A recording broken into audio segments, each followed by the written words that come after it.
est-ce que les femmes feront partie des partisans de l'imam al-Mahdi ajallahu ta'ala farajahu sharif? Bien sûr, chaque question sera le sujet, le thème d'une vidéo particulière, Inch'Allah. Je vais publier bientôt. Pour chaque question, je vais faire une vidéo. Mais ici, je veux répondre en résumé à cette question. Nous entendons toujours 313 partisans de l'imam al-Mahdi qui vont rejoindre notre imam dès l'apparition de l'imam à côté de la Kaaba. Très bien. Parmi ces 313, y a-t-il des femmes ou non? En résumé, je peux dire que il y a des hadiths par rapport à ce sujet. Il y a des hadiths qui confirment la présence de certaines femmes parmi les 313 qui pourront être très actives dans l'armée de l'imam al-Mahdi ajallahu ta'ala farajahu sharif. Je vais d'abord lire l'un de ces hadiths. Après, vous allez voir et je vais vous donner en fait des analyses par rapport à ce sujet. Il y a un hadith rapporté par Al-Ayyashi dans son livre Tafsir Al-Ayyashi, volume 1, page 64. Dans ce hadith, le même hadith avec un peu de différence a été rapporté dans les sources sunnites aussi. Ça, c'est la version chiite. عن جابر الجعفي عن أبي جعفر d'après l'imam al-Baqir عليه السلام يقول إلزم الأرض sois fort sur terre, reste fort sur terre. لا تحركن يدك ne déplace, ne bouge même pas ta main. ولا رجلك أبدا et ne fais même pas un pas. Reste attentif. حتى ترى jusqu'à ce que tu vois, tu découvres علامات des signes que je mentionne. Ensuite, l'imam alayhi salam mentionne des signes très importants concernant le moment de la réapparition de l'imam al-Mahdi ajallahu ta'ala farajahu sharif. J'en ai parlé dans beaucoup de mes vidéos. Il vous suffit de consulter la playlist intitulée l'imam al-Mahdi ajallahu ta'ala farajahu sharif sur ma chaîne YouTube. Là, j'ai publié plusieurs vidéos par rapport à ce genre de sujet. D'accord? Donc maintenant, je ne vais pas entrer dans ces détails, les signes de la réapparition de l'imam.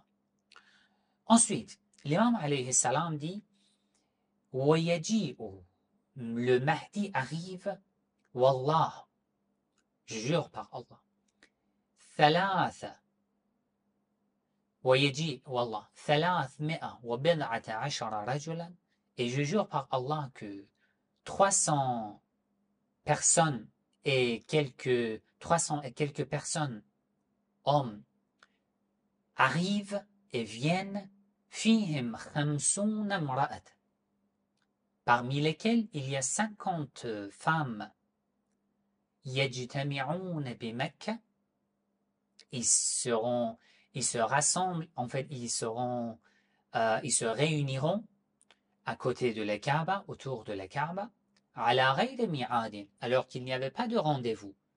Ça se réalise de manière instantanée, immédiatement. يتبع بعضهم بعضا وهي الآية التي قال الله تعالى. Et c'est ça le verset dans lequel Allah dit dans le Coran.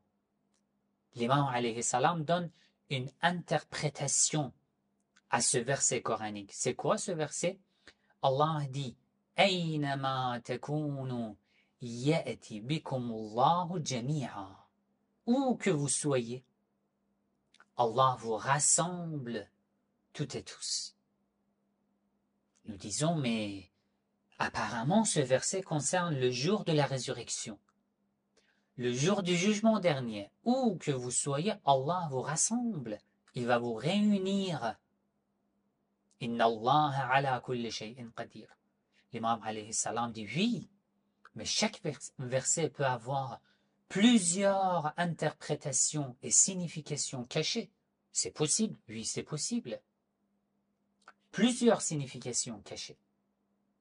Et ça, c'est une interprétation cachée que l'imam alayhi salam dévoile pour nous, d'après le verset du Coran.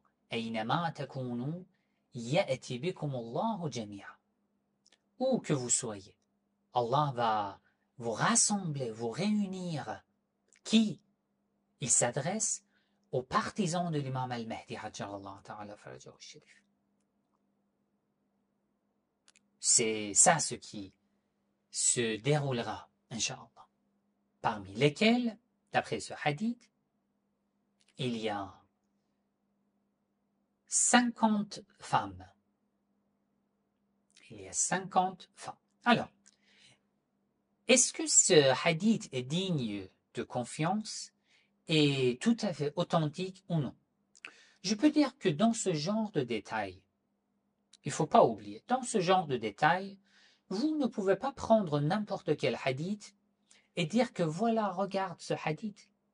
Ça fait partie de nos convictions. Ce genre de hadith, la plupart des détails concernant cet événement à la fin des temps ne sont pas à 100% authentiques. C'est normal. Il y a beaucoup de hadiths qui sont faibles,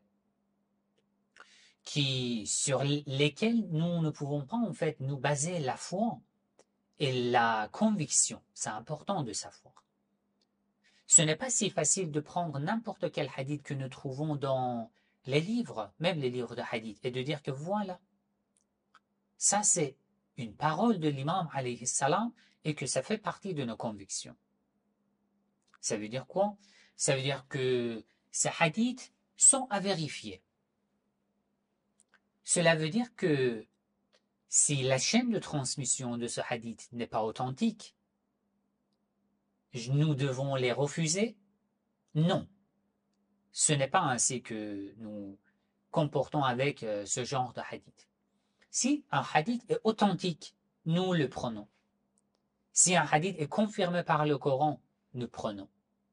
Mais si la chaîne de transmission d'un hadith n'est pas authentique, est faible, qu'est-ce que nous faisons? Nous pouvons le garder toujours comme hypothèse. Mais nous n'avons pas le droit de dire que ça fait partie de nos convictions.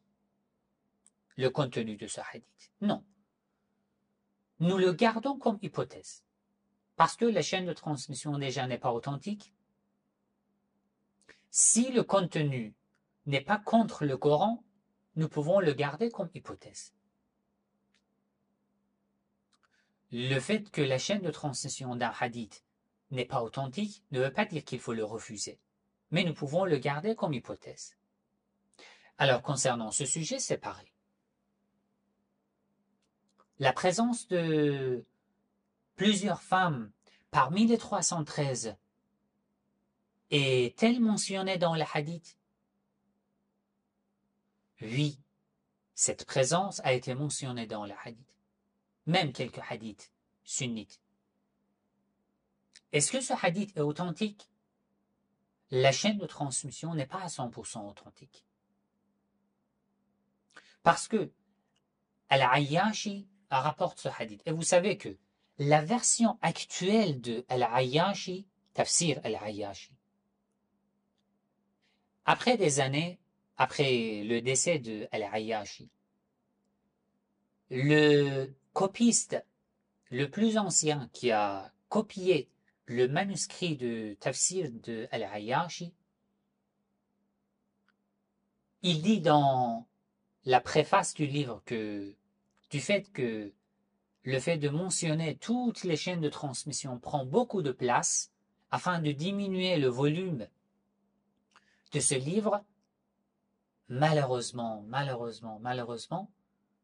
il a décidé de ne pas mentionner les chaînes de transmission. S'il savait qu'après des siècles, ces chaînes de transmission avaient combien de valeur, il ne le ferait jamais. Mais bon, il a rapporté les hadiths sans mentionner les chaînes de transmission.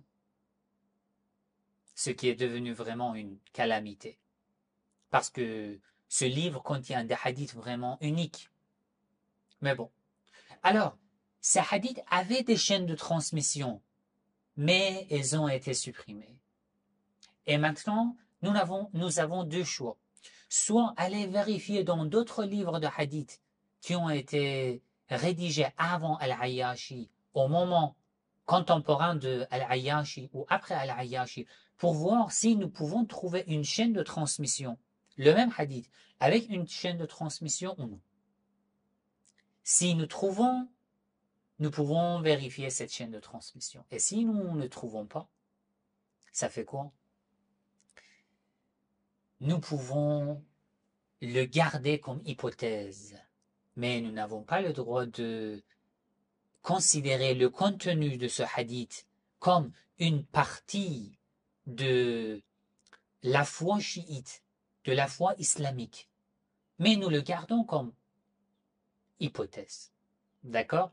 Alors, ce hadith est rapporté par Al-Ayyashi. La chaîne de transmission, nous n'avons pas accès à la chaîne de transmission, donc ça c'est une hypothèse. La présence des femmes parmi les 313 partisans de l'imam al-Mahdi ajallahu ta'ala farajahu sharif. D'accord? C'est un résumé concernant la première question. La présence des femmes parmi les 313 partisans de l'imam al-Mahdi ajallahu ta'ala farajahu sharif.